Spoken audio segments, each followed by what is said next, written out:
Como ustedes saben, el tema de hoy es muy interesante. En los últimos años, las alergias y todas sus expresiones, como ustedes bien saben, han aumentado notoriamente. Este aumento, este incremento de los trastornos alérgicos muy probablemente sea multifactorial y en esto intervengan cuestiones medioambientales, cuestiones culturales, probablemente la teoría de la higiene tenga mucho que ver en esto y que los progresos sanitarios y los progresos en la medicina, el uso de antibióticos, han modificado algunas cuestiones que tienen que ver con la microbiota probablemente, y todo esto ha hecho que en los últimos años todas las manifestaciones inmunoalérgicas o todas las enfermedades inmunoalérgicas hayan aumentado en su presentación, en su incidencia. Como pasa habitualmente con estos cambios epidemiológicos de las enfermedades, las instancias, las alternativas, las iniciativas para conseguir una mejor prevención de todas estas enfermedades, en los últimos años han generado numerosas publicaciones en distintos sentidos. Y sin dudas, una de las principales iniciativas ha sido explorar qué cosas podemos hacer desde la nutrición, desde el embarazo y en los primeros momentos de la vida, qué podemos hacer, decíamos, desde la nutrición para tratar de prevenir el aumento de la incidencia de estas enfermedades alérgicas a todos los niveles.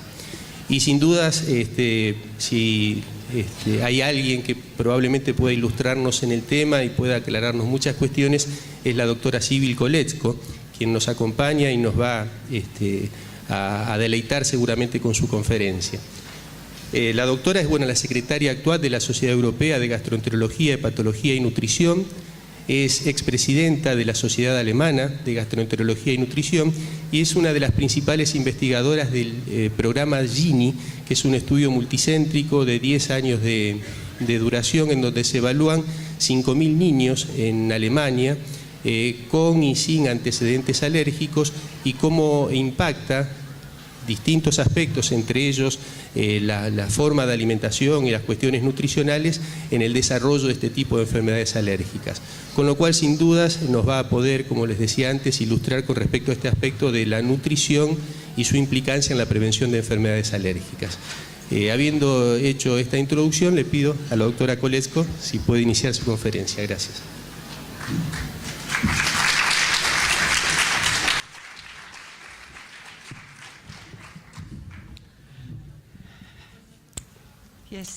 Muchas gracias por la amable presentación y también quiero agradecer al organizador que hizo que pudiera venir aquí a Córdoba.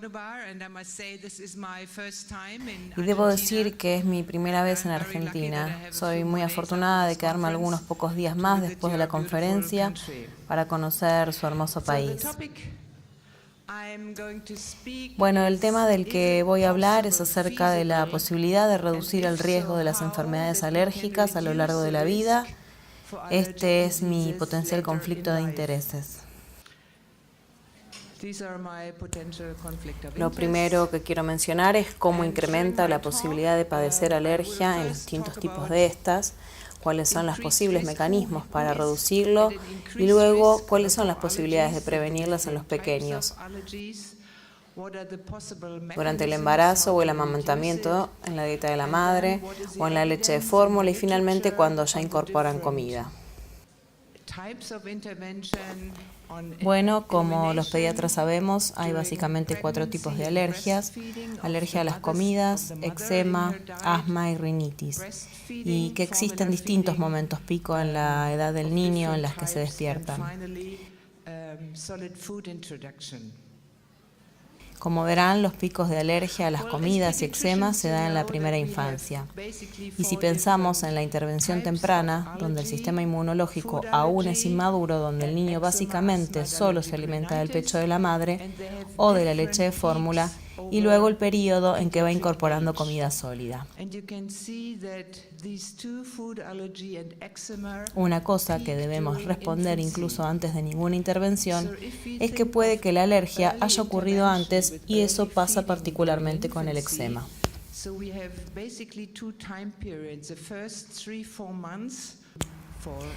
Bueno, con esta filmina quiero introducirlos a nuestro cohorte de nacimiento llamado Gini, y es un cohorte de 6.000 infantes que fueron recluidos 20 años atrás, más de 20 años atrás, en algunos lugares de Alemania. Y además de tener otro cohorte de 4.000 niños, a quienes también reclutamos en los 90 e hicimos seguimiento de esto en conjunto. 10.000 chicos con los que ganamos un montón de información en alergias y prevención de alergias. En este cohorte tenemos dos grupos de chicos. El primero de chicos que tienen al menos algún miembro de la familia con alergia, sea padre, madre o hermana, o algún otro de ellos, a quienes se les ofreció formar parte de este ensayo aleatorio controlado, probando con las diferentes fórmulas aptas para prevenir el riesgo de enfermedades, comparadas con la leche de vaca, y luego tenemos un segundo grupo mixto de chicos con antecedentes de padres alérgicos y otros que no. Y esto es pura observación, donde nosotros, como tomamos nota muy cuidadosamente, al igual que en el grupo de intervención, y hacemos el seguimiento desde ahora a 20 años atrás. Actualmente estamos mirando la información de estos 20 años y la publicación es la de los adolescentes de 15 años.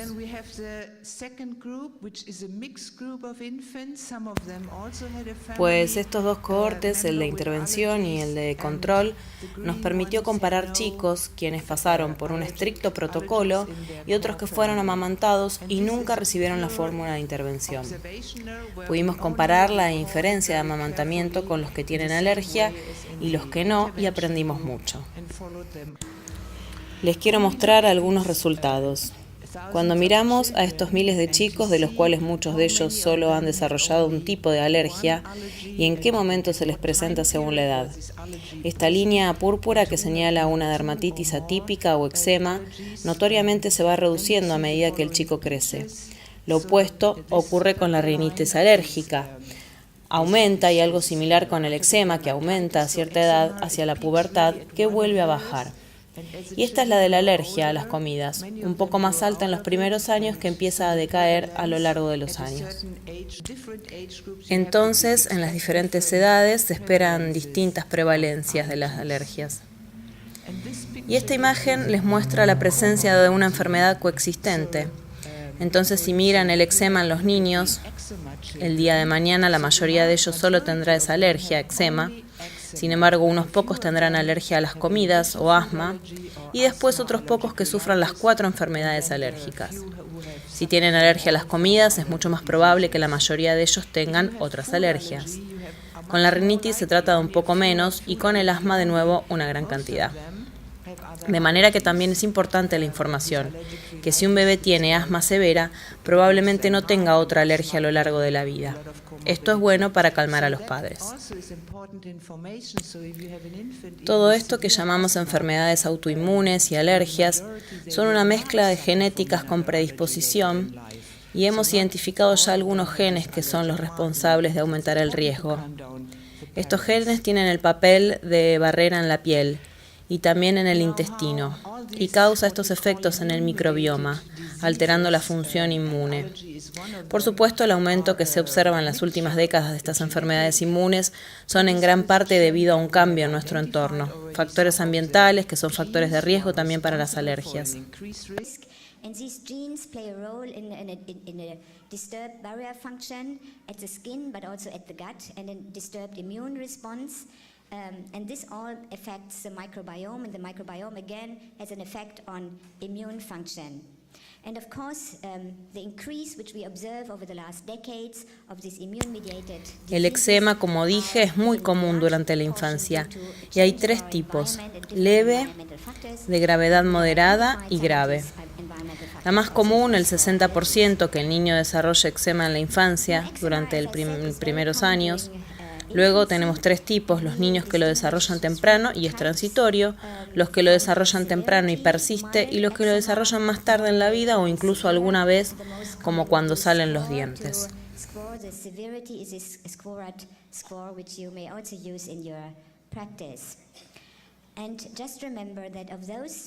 Children who develop eczema during childhood, 60% already start in the first year. So it's very, very early. And then we have 3 different types. Those children who develop it early, but lose it again, grow out of it. Those develop it early but persist, and those who developed it later in life or even maybe only during adulthood, so late onset eczema. But as you can see, since so many infants already start in the first few months of life, the appearance of this eczema may influence the mother's choice how to feed the baby. So many mothers who have a baby with eczema, they continue breastfeeding or they may delay the solid food introduction. Cómo se alimenta el niño puede influir en el eczema. Puede retrasar la incorporación de alimentos sólidos o continuar con la lactancia.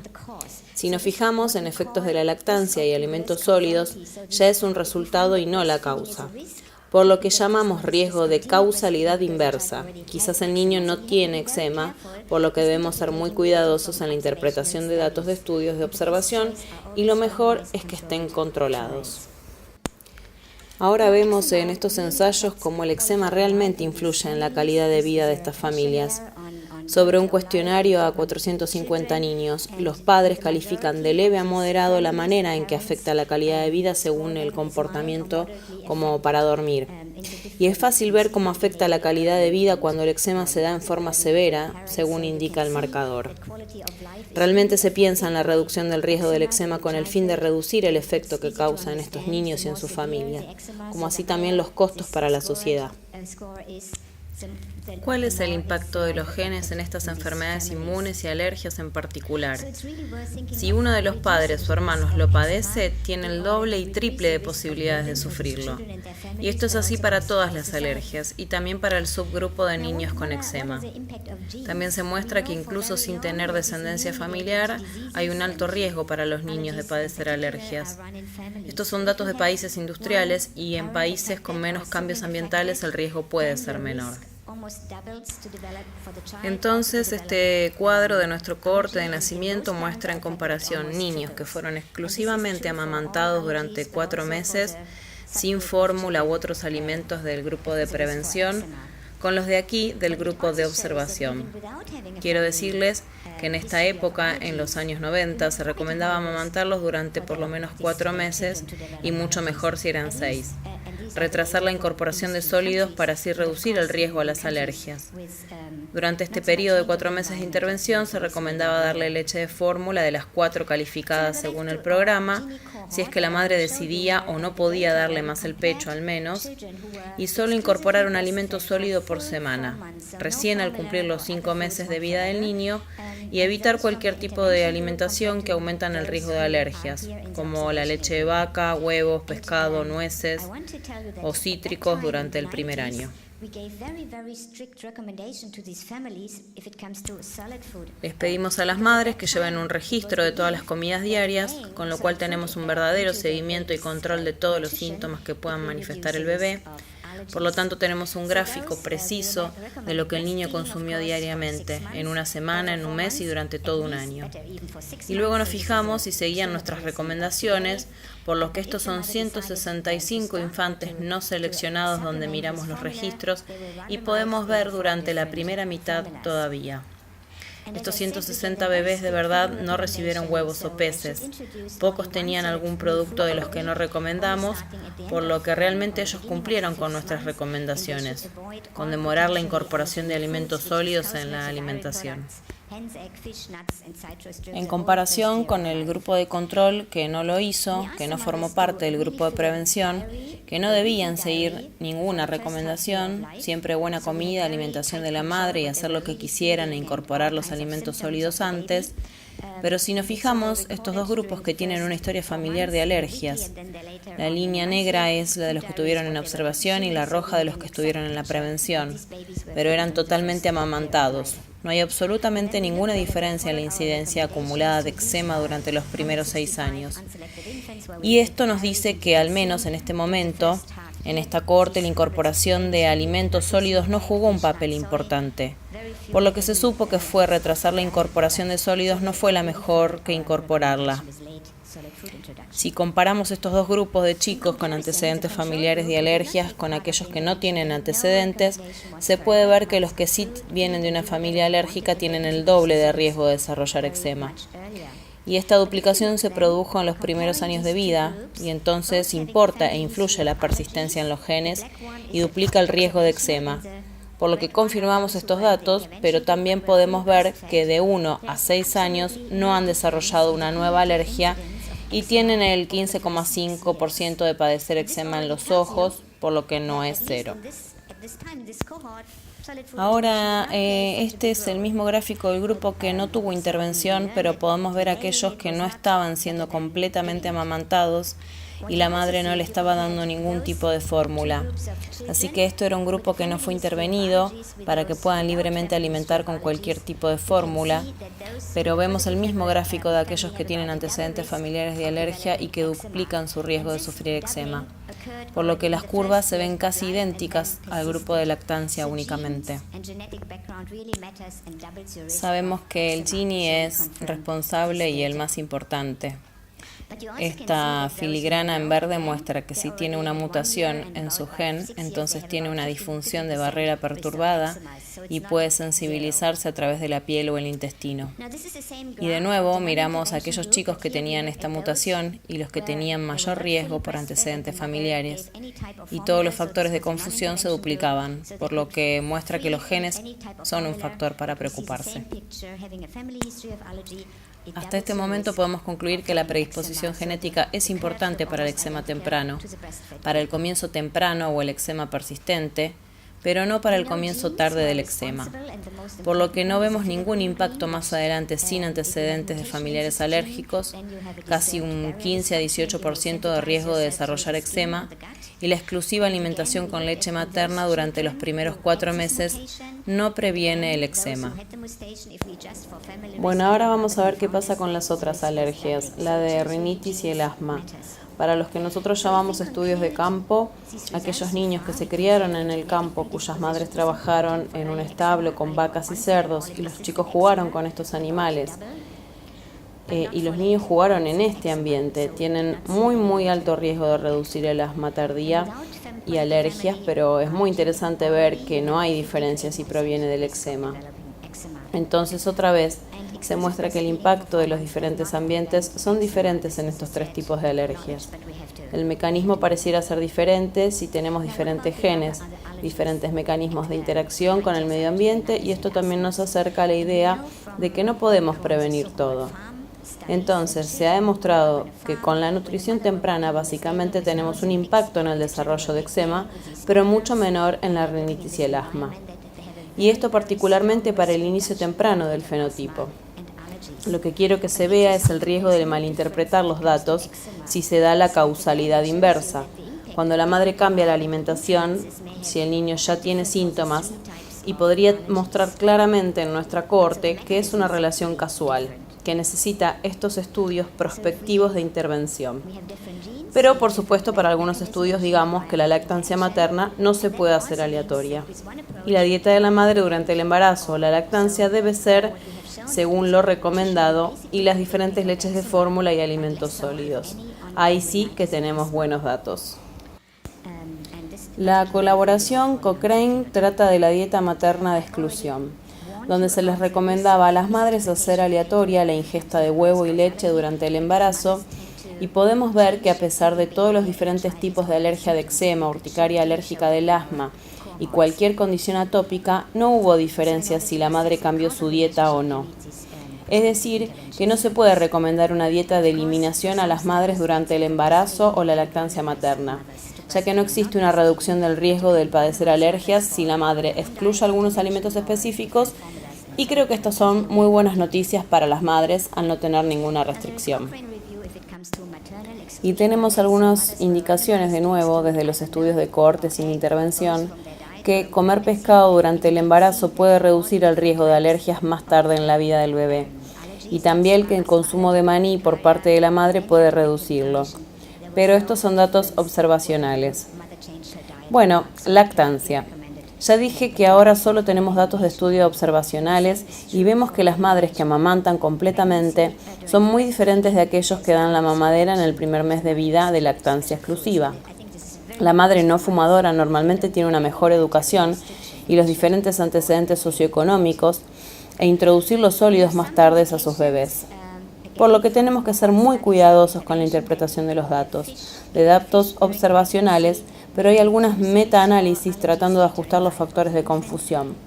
Y se puede ver por el eczema la dermatitis atópica. Hay una tendencia, y aquí esto es aún significativo, que la lactancia materna puede ser oficial, pero si se trata de asma, también existe una tendencia, pero esto es solo un estudio. Si se trata de rinitis alergia y en general para la madre, no es ningún beneficio. La lactancia es buena para muchos otros fines. Es bueno para reducir las infecciones, es muy bueno y debe promoverse en cualquier forma, pero si se trata de alergia, no es un muy fuerte protector, lamentablemente. Ahora, nuevamente la fórmula de soja. Existen estudios antiguos, ensayos controlados aleatorios a partir de los 90 y los 80, y hay una revisión del Cochrane, y si el mensaje es muy claro, no puede reducir el riesgo de alergias por darles de soja, y soja por muchas otras razones, por lo que no se recomienda para bebés en el primer mes de vida y tampoco para la prevención de alergias. Ahora llegamos a las fórmulas que se han desarrollado para la prevención o el tratamiento de la alergia cósmica, llamada hipoalergénicas o fórmula hidrolizada. Y distinguimos entre fórmulas que están parcialmente hidrolizadas y todavía contienen grandes péptidos y proteínas, y aquellas que son extensamente hidrolizadas son la fórmula que hemos utilizado para hacer tratar la alergia cósmica, y dentro de estos grupos tenemos aquellos que se basan en suero o caseína o como componente de la proteína. Así que esto fue en realidad cuando nosotros diseñamos los estudios de Gini. Hace 25 años atrás esta fórmula se encontraba en el mercado, pero no con tan buenos datos.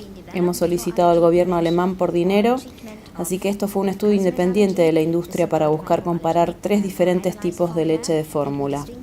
Con una fórmula de leche de vaca normal, y como he dicho, están los niños del grupo de intervención que vienen todos de una familia con antecedentes de alergia, que hicimos un gran esfuerzo al culpar estas fórmulas porque, como ustedes saben, tienen un sabor diferente, y tuvimos que hidrolizar extensamente la fórmula de sabor amargo, y luego un parcial de 2 fórmulas, y la normal no gustó por ser tan amarga. Incluso si las madres prueban la fórmula, podrían no distinguir entre aquellos que utilizamos diferentes fórmulas. Así que teníamos una fórmula hidrolizada en forma parcial, otra hidrolizada con suero en forma parcial y extensamente hidrolizada con suero y otra extensamente con caseína. Y estos fueron evaluados en contra de la fórmula cósmica normal. Como dije, hemos promovido la lactancia materna y tuvimos bastante éxito. Aquí pueden ver los 4 grupos diferentes de leche de vaca distintas, parcial o extensamente hidrolizadas con caseína, y la parte azul son la proporción de niños que no recibieron ninguna fórmula de estudio porque la madre lo amamantó solamente. Estos fueron entre 42 a 45% en cada grupo, por lo que no podemos obtener ninguna información sobre la fórmula en este subgrupo, solo en aquellos que reciben la fórmula como mix de alimentación. En verde claro, una muy pequeña proporción de niños que no fueron amamantados era inferior al 10% en los grupos y no pueden llegar a leer. Pero esto simplemente como hemos seguido a los niños, así que empezamos con 2.250 niños y en 15 años teníamos 60, todavía un 66% en el seguimiento.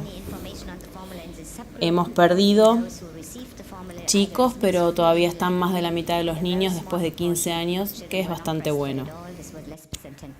Y luego allí entonces la ITT son los resultados del grupo XMR fórmulas, la gris con mayor prevalencia e incidencia acumulada de eczema, son aquellos bebés que fueron alimentados con la fórmula de leche de vaca normal, y luego en verde es un parcial, es un camino extenso y luego la forma parcial, y en azul es la caseína extensamente hidrolizada, para que ustedes puedan ver bastante las diferencias entre las distintas fórmulas.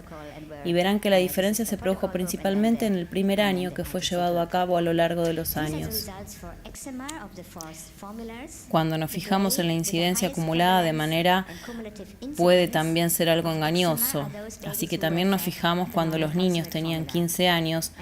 Nosotros hemos observado en este periodo de tiempo también para un periodo de tiempo de prevalencia, y este gráfico, por lo que puede parecer un poco complicado para ustedes, pero yo intento explicar esto con la intención de tratar una enfermedad del grupo de protocolo, que son las puntuaciones azules.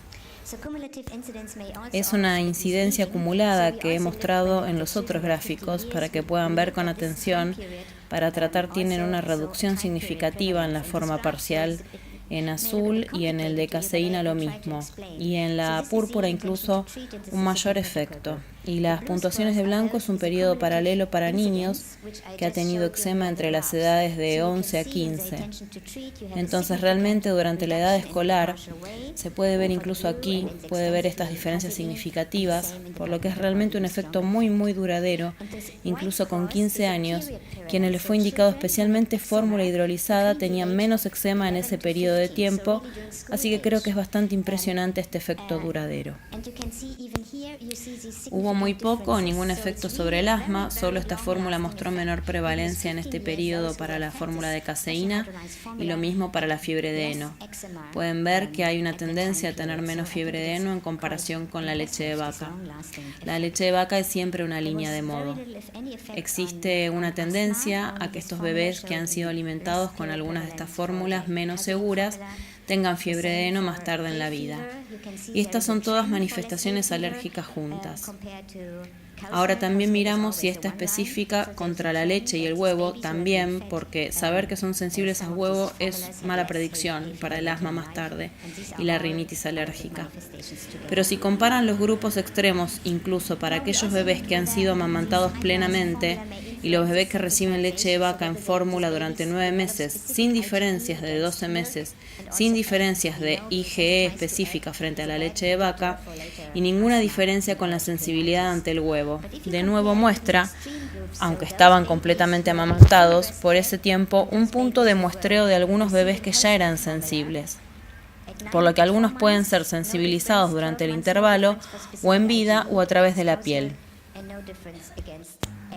Sabemos ahora que la sensibilización a menudo pasa a través de la piel, por lo que si el bebé está en contacto con aún sin comer, podría ser sensibilizado, por lo que no puede influir sobre la sensibilización. Y también nosotros no podíamos influir en la sensibilización. Independientemente de cuánto tiempo los bebés que recibieron la fórmula a partir del nacimiento o iniciar posteriormente durante estos 4 meses de intervención, no hay absolutamente ninguna diferencia en la prevalencia de la sensibilización. ¿Qué podemos concluir con ello y qué es la mayor prueba de intervención en este campo? Que no pudimos ver que descartando la introducción de la alimentación sólida o retrasar la introducción de la alimentación tiene una influencia sobre el eczema o posterior de otras alergias que en las fórmulas para lactantes con alto riesgo de alergias. La intervención precoz con estas diferentes fórmulas hidrolizadas en comparación con la fórmula normal para bebés tenían un riesgo que parece afectar para el eczema, pero no tanto para el asma y la rinitis alérgica, hasta la adolescencia y ningún efecto sobre la sensibilización. Por lo tanto, pudimos confirmar los estudios anteriores que estas dos fórmulas parcial y extensa puede reducir el riesgo de desarrollar eczema. Ahora, perdonen que los maree, aunque es un hombre más grande, no es el único. Hay muchos ensayos que han sido realizados en diferentes países con diferentes cohortes y el año pasado hubo un metaanálisis realizado, pero el problema con este metaanálisis es que realmente se mezclan los diferentes tipos de leche de fórmula. Y creo que podríamos mostrar muy claramente que los 3 diferentes fórmulas no funcionan igualmente. Entonces, en el metaanálisis se mezclan las diferentes fórmulas, hidrolizadas parcial con base de caseína y la extensamente hidrolizada.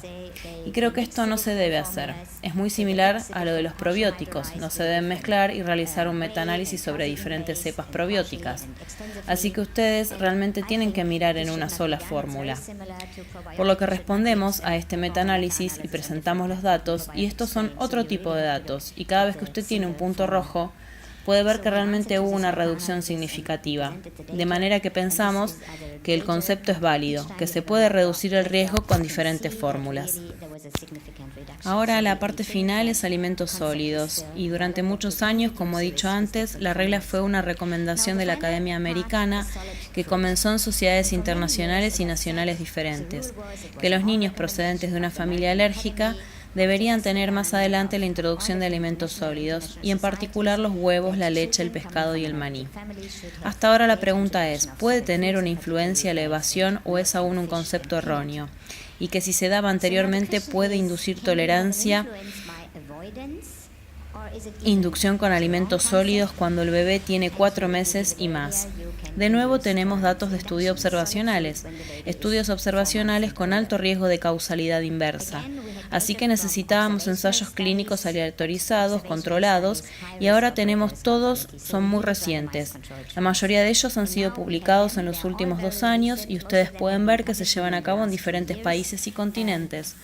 Algunos se han basado en la población de muy alto riesgo, algunos niños tienen diferentes tipos de intervención dietética en diferentes extremos, y solo quiero mencionar los 2 estudios principales. Y esa fue una de las primeras que se ha publicado 2 años atrás en New England Journal y fue una revelación para toda la sociedad alérgica. Creo que fue un juicio donde tuvieron bebés que ya tenían una alergia, que ya habían tenido eczema leve, moderada o severa, o ya eran sensibles al huevo, y algunos de ellos aún peor, los vínculos hacia los cacahuates. Un subgrupo de 100 niños, y estos niños muy atópicos fueron aleatorizados a la edad de 4 o 5 meses de exposición de proteína de maní de manera regular durante 5 años o ninguna exposición al maní durante 5 años. Un estudio extremo a largo plazo con el objetivo de reducir las alergias a los cacahuates en estos bebés, y el concepto funcionó a la perfección. Ustedes pueden ver estas enormes diferencias en el cohorte que había evitado el 17% el maní, por lo que no hubo alergia al maní por 5 años de edad, mientras que en aquellos que tenían el consumo regular de maní fue solo del 3,2%. Y esto es cierto incluso para aquellos que ya eran sensibles al cacahuate. También son marcadas las diferencias entre los 2 grupos, quienes dieron negativo en la piel, y se podía ver que en realidad en los intestinos de la ITT y en el análisis de protocolos, que los efectos eran muy dramáticos, y esto condujo a un cambio inmediato de la recomendación para este grupo de niños. Estos también pudieron demostrar que tenían una influencia sobre la IgE específica en este grupo de alto riesgo, y se pudo demostrar que aquellos que estaban presentes en el grupo de consumo de cacahuate no tenían una IgG específica. Pero montamos para anticuerpos IgG como una respuesta normal para el consumo de alimentos, tanto para IgG e IgG contra determinados alimentos. Parece ser protector y no un riesgo. Así que esto fue una conclusión que hizo que muchas personas quedaran muy asombradas. En un grupo de muy alto riesgo es capaz de reducir el riesgo de alergia al maní. Cada estudio que se realiza en una población normal en Inglaterra eran bebés de la población general y fueron alimentados exclusivamente con leche materna y fueron aleatorizados a la edad de 3 o 4 muy pronto para introducir estos diferentes alimentos alérgicos, cacahuate, huevo cocido y pescado sazonado con trigo en las semanas siguientes, y fueron comparados con aquellos que fueron asignados al azar a alimentos y medicamentos estándar, comenzando después de 5 meses, y luego el resultado fue la alergia alimentaria por 3 años de edad. Si miran la tendencia, este es el azul, es un estándar, y este es el grupo de introducción temprana. No hubo diferencias significativas. Si se mira el protocolo, la diferencia fue significativa y vimos que había un montón de abandonos. La tasa de abandono escolar es muy alto, y esto fue debido a que las madres no fueron capaces de alimentar con pescado a los 4 meses de edad, simplemente porque no lo querían o no les gustaba la textura o cualquier motivo. Por eso es un poco cuestionable cuánto de estos datos son válidos, debido a la alta tasa de abandono o no. Pero al menos se puede decir que esta introducción temprana no es dañina para retrasar sólidos. La alimentación después de 4 meses no es mejor o no se puede recomendar. Lo que fue muy agradable es ver que el efecto de esta introducción temprana no tuvo ninguna influencia sobre la tasa de lactancia materna total, que se ve aquí entre los 2 grupos. Pero por supuesto la tasa de lactancia materna exclusiva fue marcadamente diferente. Es porque estos incorporaron primero los sólidos y estos empezaron mucho más tarde. También se pudo ver sobre la infección y la introducción temprana de los sólidos, que no tuvo ningún efecto de más infecciones o complicación de una infección por ello. Así que fue también un buen resultado del estudio. Y estas fueron las cantidades que se dan de este alimento alergénico, como en el cacahuate. Para el estudio se da en una base regular de 3 veces a la semana y tienen que dar una cierta cantidad, ya que estas fueron las cantidades que se han dado. Se recomendó no dar huevo crudo, mejor dar huevo cocido calentado, porque en algunos de estos bebés tenían reacciones anafilácticas cuando fueron expuestos al huevo crudo, de modo que no se puede realmente recomendar. Nuevamente tenemos un metaanálisis de alimentos sólidos. Con la introducción de estos ensayos aleatorios que se han realizado, tenemos un efecto moderado sobre la pronta introducción del huevo, que reduce el riesgo para la alergia al huevo. Así que esto fue significativo y lo encontramos tanto en niños con riesgo alto y muy alto. Tenemos un efecto moderado sobre la introducción de maní en grupo de riesgo muy alto, que le mostré los datos, y lo tenemos baja a muy baja certeza de la evidencia de que la pronta introducción de pescado tiene efecto. En esta última diapositiva quiero resumir que las enfermedades alérgicas son comunes y una gran carga para los padres de los niños y también para la sociedad, por lo que la prevención sería requerida porque podría disminuir su riesgo. No tenemos un efecto en la prevención de alergias a través de una dieta de exclusión paterna o materna durante el embarazo y la lactancia. Comer pescado parece estar liberado.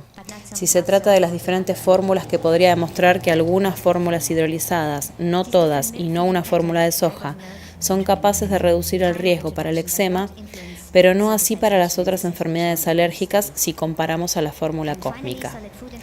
Este tipo de patrón de alimentación de leche distinta y de tendencia y tiempo de introducción no influye a la sensibilización, y esto ha quedado demostrado en muchos estudios. Y por último, los alimentos sólidos introducidos pueden empezar desde el 5º mes en adelante, ya que el retraso no es ya recomendado ni en niños sin que en ellos con antecedentes familiares de alergia e independientemente del tipo de alimento alergénico. Y con la última diapositiva me gustaría darle las gracias por su atención. Bueno, hola. Tenemos unos minutos para preguntas del auditorio. Bueno, la pregunta sería, ¿qué experiencia tienen la utilización de probióticos en la prevención del eczema atópico en niños con riesgo?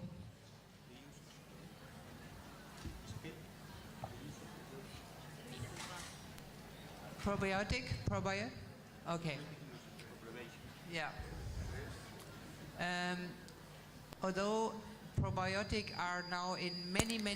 Aunque los probióticos son normalmente incorporados en muchos lactantes ahora, la evidencia es muy pequeña sobre si tiene un efecto y muy pocos estudios mostraron efecto preventivo de alergia. Hay un estudio en el que se pudo demostrar en los bebés que han nacido por cesárea y donde las madres han tenido alergias que estos bebés se estaban beneficiando con los probióticos. Pero básicamente los datos son muy escasos para un efecto de prevención. Así que por desgracia el concepto no está aprobado para los probióticos. Hay mejor evidencia de los probióticos para la prevención de infecciones, pero no así para la prevención de alergias. Allí hay otra pregunta.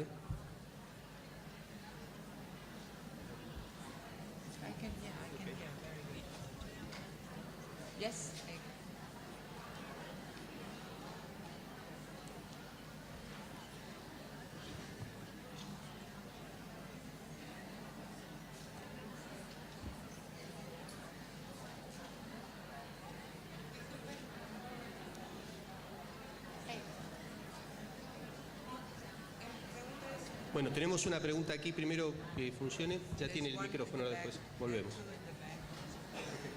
¿Sí?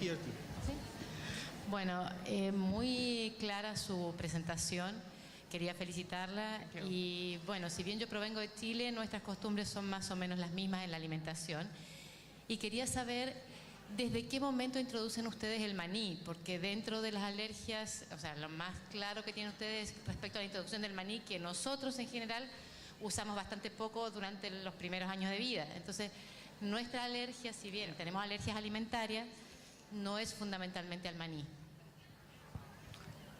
Yeah. Thank you. That's a very good question. I mean, in countries or societies or Gracias, es una muy buena pregunta. Me refiero en países o sociedades o familias donde el maní no está en una tabla diaria, no es necesario que este bebé deba consumir maní. Me refiero a esto para sociedades como la latina, que suele consumir mantequilla de maní como parte de su alimentación diaria, y también en el Reino Unido o en Israel, donde se utilizan un montón de maní para cocinar. Entonces tiene sentido exponer a estos niños en situaciones de riesgo.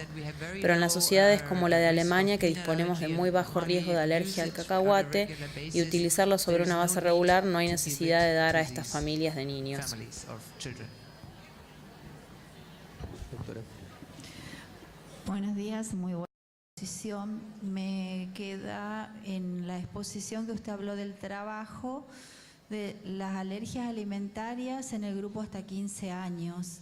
Habló de algunas fórmulas con proteínas y con hidrolizados, y no habló nada a favor de la lactancia materna, o yo no lo escuché. Entonces me queda que no quede confundido el concepto de que quizás una fórmula o un proteína o hidrolizado estaría indicado en vez de leche materna. O no comprendí o no me quedó claro el concepto.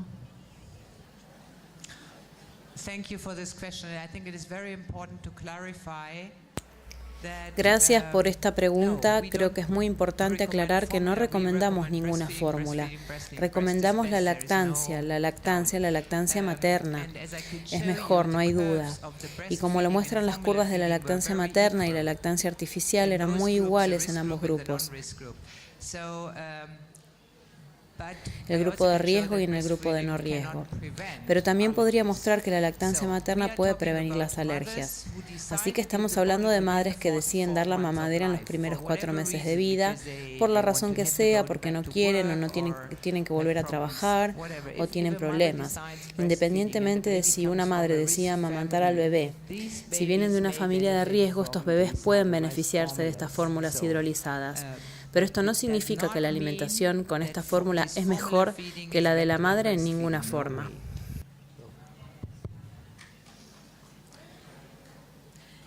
Buenos días, muchas gracias por la exposición.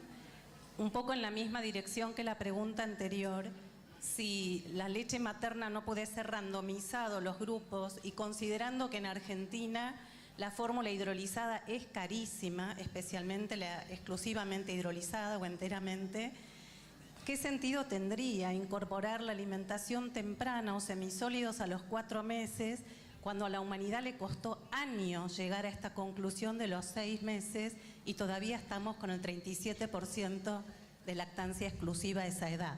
No entiendo para qué el desafío alimentario tan temprano, no me queda claro. ¿Por qué cambiar esto que tarda décadas en imponerse? Y por otro lado, hemos visto muchos casos clínicos con enterorragia o alergia de las que usted mostró por introducción temprana de fórmulas baratas, no hidrolizadas y de leche de vaca. Gracias.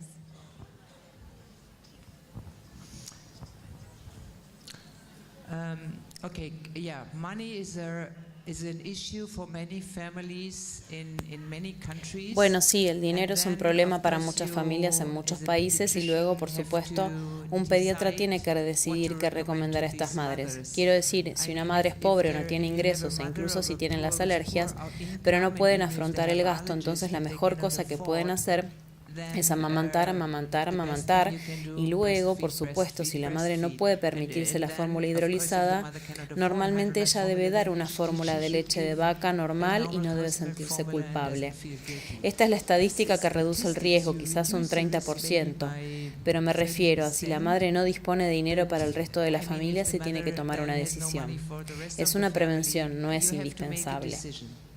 Si se trata de alimentos sólidos, creo que esto es un importante mensaje que proviene de los ensayos clínicos aleatorizados controlados, que no hay necesidad de retrasar los alimentos sólidos. Pero también significa que no se debe dar alimentos sólidos de 4 meses de edad, ya que no parece ser muy importante si la madre introduce los sólidos por 5 o 6 meses o al principio del 7º mes. De modo que esta es la recomendación normalmente que se da: introducir sólidos del 5º mes en adelante, y no debe ser posterior a 7 meses. También por razones nutricionales, porque el bebé necesita más que solamente la leche materna, y creo que esa recomendación de la madre da a la madre mucha más libertad. No hay ninguna restricción con qué alimentar o qué no alimentar. the baby needs more than only breast milk. But I think this new recommendation gives the mother so much more freedom. There is no restriction what to feed or not to feed. We can say from 5 months onwards, she can decide whether the baby is ready to give solid foods and which of solid foods, but no forbidding any type of solids anymore or different time points. I think it makes it so much easier, this new recommendation, compared to 5 or 10 years backwards. So give the mothers the freedom to give different solid foods to the baby, and she can decide at the beginning of the 5th month. Podemos decir de 5 meses en adelante ella puede decidir si el bebé está listo para introducir alimentos sólidos y cuáles de los alimentos sólidos, pero no prohibir cualquier tipo de sólidos o que se den en distintos momentos. Creo que hace mucho más fácil esta nueva recomendación a la de 5 o 10 años atrás, a fin de dar a las madres la libertad para dar diferentes alimentos sólidos a su bebé, y ella puede decidir qué darle a partir del 5º mes, o a los 6 meses o al 7º mes. ¿Me entendiste? Solo quería que quede claro realmente que retrasar el huevo o la leche o el yogur o el pescado en la vida del niño no reduce el riesgo. Pueden dejarlo y deben dar una gran variedad que el bebé pueda descubrir diferentes texturas, diferentes sabores, que tenga un comportamiento normal de alimentación que probablemente nuestra bisabuela tuvo. No significa que tenga que dárselo con 5 meses, pero puede, y creo que las madres deben tener la libertad. Y algunos bebés, como ya están sentados en la mesa, quieren y pueden darles de probar. Pero pueden, por supuesto, deben continuar la lactancia materna hasta los 5 o 6 meses. La lactancia materna hace bien, pero a partir del 7º mes en adelante deben darles sólidos, por lo que este espectro de 2 meses es para la madre y el bebé, para que el bebé pueda aceptar lo que la madre le quiere dar, pero quiero decir que hay mucha más libertad en estas nuevas recomendaciones ahora. Tenemos tiempo para una última pregunta. As for the exclusion of milk and dairy in some diets, can you, as to the effects on the abdominal pain in small infants, is there any evidence Quería preguntar si la exclusión de la dieta de la madre puede reducir el dolor en el niño.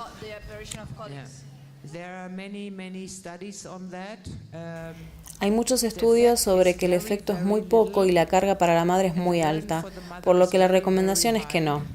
So the recommendation is no, unless the mother has found that certain foods like Al menos que la madre haya encontrado que ciertos alimentos como el ajo o frijoles están causando realmente un problema en el bebé. Pero no hay ningún beneficio en ella o en el bebé como prevención si no tiene eczema o enfermedades alérgicas. Para excluir, digamos, leche o productos lácteos o huevo, no, colegas. Bueno, muchas gracias. Thank you very much, doctora Conejo.